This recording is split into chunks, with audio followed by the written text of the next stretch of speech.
Ito po ang ating Joe Light Trax 4. Ayan.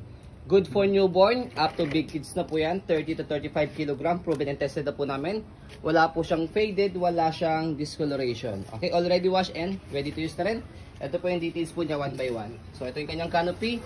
Ayan. Adjustable po siya. Okay. Ayan. Meron siyang zipper dito. Color gray.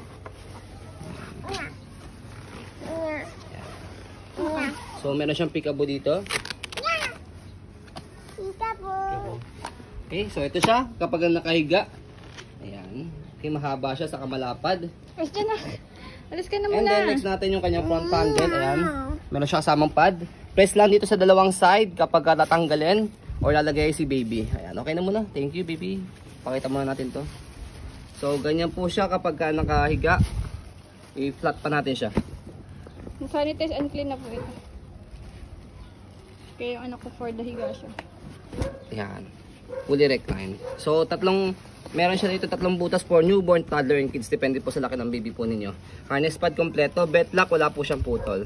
Ayan, okay? And then, kapag inupo natin siya, angat natin to. Ayan. Aangat lang siya, ayan.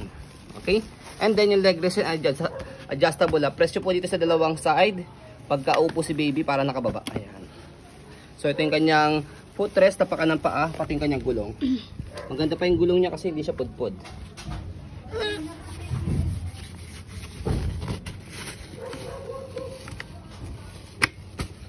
Frame. Ito, may scratch here.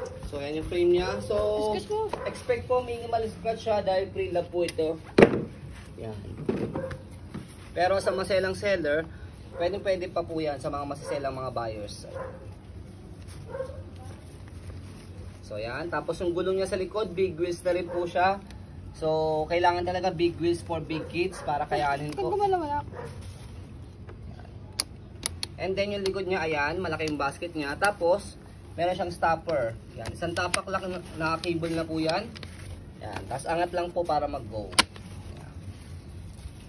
Okay, next natin sa kabilang side ng body frame. Push over lang ako. So, pe-press nyo po dyan sa taas, pull down. Depende po sa adjust na gusto po ninyo. Pwede sa semi-recline or fully recline po. Press nyo lang po ulit kapag gusto nyo po siya itaas. Body frame sa kabilang side. Ayan. Ganda pa. Tapos next natin sa handle niya. Ayan, ang ganda dahil leather na rin po siya. Okay. So meron siya rito napakaliit lang na chip. Maliit lang naman pero hindi naman siya hindi siya tear. Ayan. Tapos meron siya rito pocket. Ayan, lagayan ng kasya ba cellphone dito. Ayan, pwede kasya pala. Kasya yan. Diba may lagay ng cellphone dito or pera, cash. Tapos ang maganda pa po sa kanya, meron ditong cup holder. Yan. So bago po natin siya i-fold, stroll muna natin to make it sure na wala siyang problem. Yan, regarding sa kanyang mechanism. Yan. Okay? So smooth siyang gamitin. Okay? So next natin sa kanyang pag-fold, fold lang natin yung kanyang canopy. Okay na baby? Baba ka na muna. Thank you po.